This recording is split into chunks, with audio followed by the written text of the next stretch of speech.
CM एवं नेता प्रतिपक्ष जयराम ठाकुर के रिवाज बदलने के दावे को जनता ने उस दिन ही नकार दिया था जब उन्हें सत्ता से बाहर का रास्ता दिखाया था। लेकिन अब जयराम ठाकुर बैकडोर से खरीद फरोख्त कर सत्ता हथियाने का षड्यंत्र रचकर रिवाज बदलना चाहते हैं। ये तीखा जुबानी प्रहार प्रदेश कांग्रेस कमेटी कार्यकारी अध्यक्ष एवं धर्मपुर विधायक चंद्रशेखर ने मंडी जिला के सुंदरनगर में आयोजित प्रेस वार्ता के दौरान कही। चंद्रशेखर ने नेता प्रतिपक्ष को घेरते हुए कहा कि हिमाचल के इतिहास में पिछले दरवाजे से सत्ता हथियाने का काला अध्याय जयराम ठाकुर के नाम लिखा जाएगा। इस काले अध्याय में जयराम ठाकुर ने विधायकों की खरीद फरोख्त कर रिवाज बदलने का काम किया है। सीएम रहते हुए जयराम ठाकुर ने जनता को ठगने का काम किया है और आज भी जयराम उसी काम में लगे हुए हैं।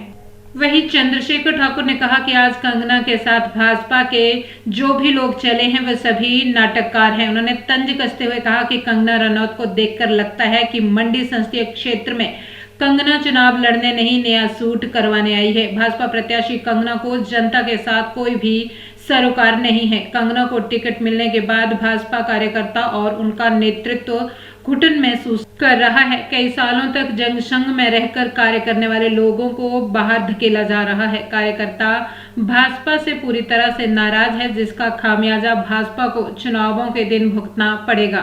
ये रिवाज आप लिख लीजिए कि ये रिवाज जयराम जी ने डाल दिया। इस प्रदेश के अंदर एक काला अध्याय लिखने वाले मुख्यमंत्री, इस प्रदेश के अंदर ठगी करने वाले मुख्यमंत्री, इस प्रदेश के अंदर पिछले दरवाजे से सत्ता के लिए बिल्कुल लालच करने वाले व्यक्ति अगर कोई साबित हुए हैं तो आदरणीय जयराम जी साबित हुए हैं। पिछले दरवाजे से आगे बढ़ने का सिस्टम, और पिछले दरवाजे से अगर कोई सत्ता में आना चाहे तो मॉरल ग्राउंड पे तो आ नहीं सकता, वो कभी भी दिखता ही है। वो तो मॉरलिटी तो कोई दिखती नहीं है इसमें। पिछला दरवाज़ा, पहला दरवाज़ा तो इनका छूट गया था पिछली वर्ष ही, जब इन्होंने कहा था कि रिवाज बदलेंगे।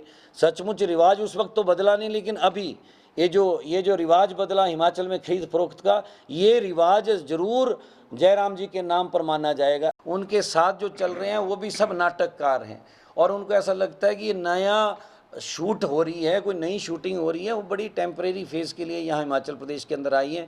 उनको जनता से कोई सरोकार नहीं है। और मुझे तो दुख है कि भारतीय जनता पार्टी का स्थापित नेतृत्व इस बात को कैसे एक्सेप्ट कर रहा है और बहुत घुटन में है इस वक्त में। वो नेतृत्व जिन्होंने जिंदगियां लगा दी जनसंघ से लेकर आज तक, उन लोगों को आपने हाशिए से क्या पार्टी से ही बाहर धकेल दिया है और उन लोगों को ला रहे हैं जिन लोगों का मात्र name fame Bharatiya Janata party को थोड़े समय के लिए चाहिए, लेकिन अंततः इस पार्टी को उसी कार्यकर्ता की आवश्यकता पड़ती है। मैं उनकी बात नहीं कर रहा हूँ, मैं सभी पार्टियों की बात कर रहा हूँ जो ज़मीन के ऊपर काम करते हैं, जो कि ज़िंदगी के अंदर आम लोगों के सरोकार के साथ जुड़े हुए लोग होते हैं। एक बहुत बड़ी हताशा का शिकार इस वक्त में मंडी पार्लियामेंट के अंदर भारतीय जनता पार्टी का काडर है। निश्चित तौर पे बहुत बड़ा परिवर्तन अगर इस संसदीय चुनाव क्षेत्र के अंदर मैं देख रहा हूँ, वो ये देख रहा हूँ कि अति क्षोभ और अति दुख बीजेपी के काडर के अंदर है, जो आपको प्रतिबिंबित होगा पहली तारीख को जब वोट पड़ेगा। अप्रत्याशित तौर पे भारतीय जनता पार्टी एक बहुत बड़ी हार की तरफ को बढ़ चुकी है, ये मैं कहना चाहता हूँ।